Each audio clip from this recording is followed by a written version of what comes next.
Okay, cool. Have you studied abroad before? No. Have you? Twice. Yeah. Oh. Where would you like to begin? You know, you and I have something in common about our both experiences going abroad. Yeah, what? You and I both met our couples. Yeah, that is true. So Lexi's my fiance. I met her here at Purdue. Yeah.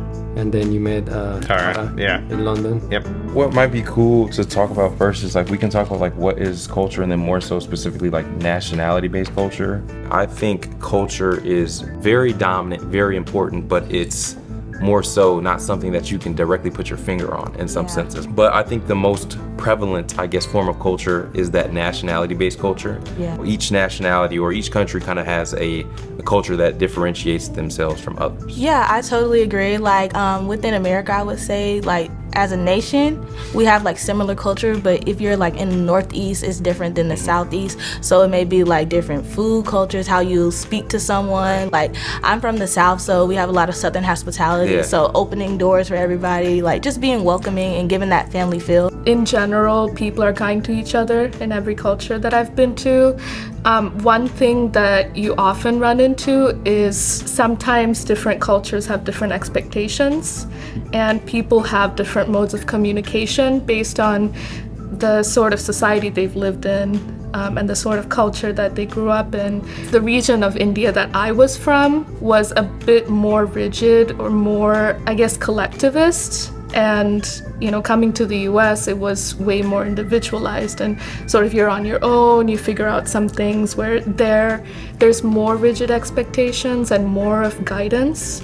And that sort of changes how you interact with people. Usually, the people that would visit Puerto Rico were Americans from the mainland US. It was very interesting to see like them being direct and us being very like, oh, let's sit down and talk to have a coffee. Let's go and go to the beach and sort of, you know, get to chat. And they're like, no, I want to get to the beach and have a, you know, I good want to time. do this, and this. You're right. Yeah. It was more of like, I want to do this, and I'm gonna get there. How do I get there? Okay, bye. And it was like, whoa, you know, like, okay, I see what you mean now. When I went to Dubai, I know that they were more modest with their dressing. Usually, I would not dress in like long sleeves during the summertime, but I had to make that accommodation just to be respectful to what they're used to because I'm a visitor. In Latin America, we are very non-aware of like space boundaries. Or like if you're talking to a friend, even there's always like this space, you know, like a personal space. Yeah.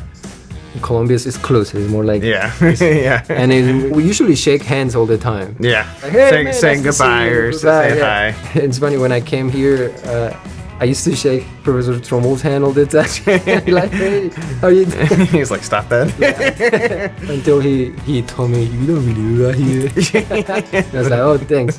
I've had some situations where I've interacted with a large group of like international students to plan an event. Yeah. And because we were from so many different countries, like there was one university from Turkey, one from Ecuador, one from Colombia. Because we had people from a bunch of different areas, a lot of people were afraid to like kind of like step on each other's toes. And so there was issues like somebody would say, hey, instead of saying someone's name because they didn't want to mispronounce it. Yeah. Or they would, again, like kind of beat around the bush because we have to be careful on how we step on these cultural eggshells. Yes. But the most important thing when you go to these locations is just being upfront again about like your intentions. Like I'm gonna respect you and you're gonna respect me. And if there's any type of issue, you know what I mean, we can kind of address it in the sense that it wasn't on purpose. Yeah. Like there's a cultural barrier already, and if you try to climb the barrier, you're doing more work than it necessarily like, okay, I might break the barrier, but it's okay because we have an understanding. Yes. I totally agree. Breaking the barrier will